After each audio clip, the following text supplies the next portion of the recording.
Hey you, and welcome to a quick tutorial of how you're going to use Kami. Please bear with me, I've lost my voice a little bit here as you can tell.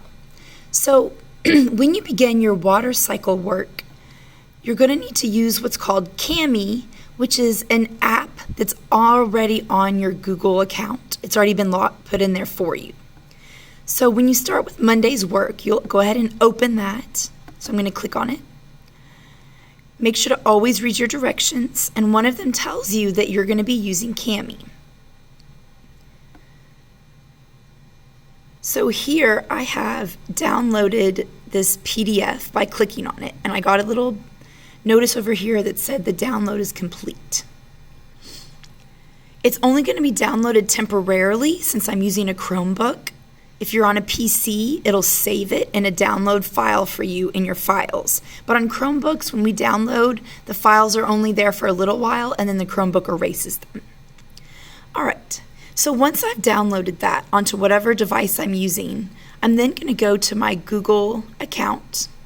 So here, I'm going to go up to the buttons, the 9 dots that are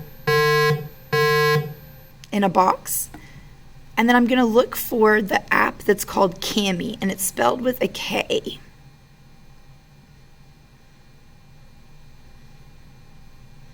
And here it is. This is Kami, and this is going to help you use PDF files. So you've got a couple options here. You can open a file from your computer, you can start a new one, or you could open a file from Google Drive. So here, I'm going to open from my computer since I just downloaded it onto my computer. All right, so I've done this a few times. That's why you see so many copies of the file here. But at the top, since it is 2:14 p.m., I know this is the file that I just downloaded. So I'm going to select that one. It's telling me that I previously have been playing around with this file. I previously annotated it, but I'm going to start a new copy to show you guys. Okay, so there's a lot of things that you can do with a PDF file in Kami. A PDF file is usually something that you can't write or type on, but Kami allows you to do that. So that's what's really great about this.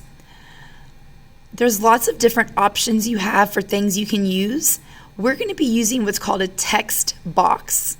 Okay, so if you click on the pink T, you can even choose what color text, but please, if you choose something like yellow, I won't be able to read it. So make sure you choose like a black or a dark color so your teachers can read it. Okay, now anywhere I click, now on my Chromebook, I'm going to have to double tap. Okay, and that got this box to show up, and I can start typing. Okay, if I want to move it, I can actually get my screen to look like that and move it.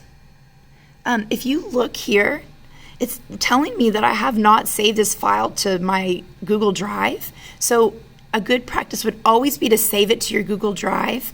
That way you have it. Because remember, when you're on your Chromebook, any downloaded files like this are not going to be saved permanently. So always make sure to save it to your drive. Okay, all right.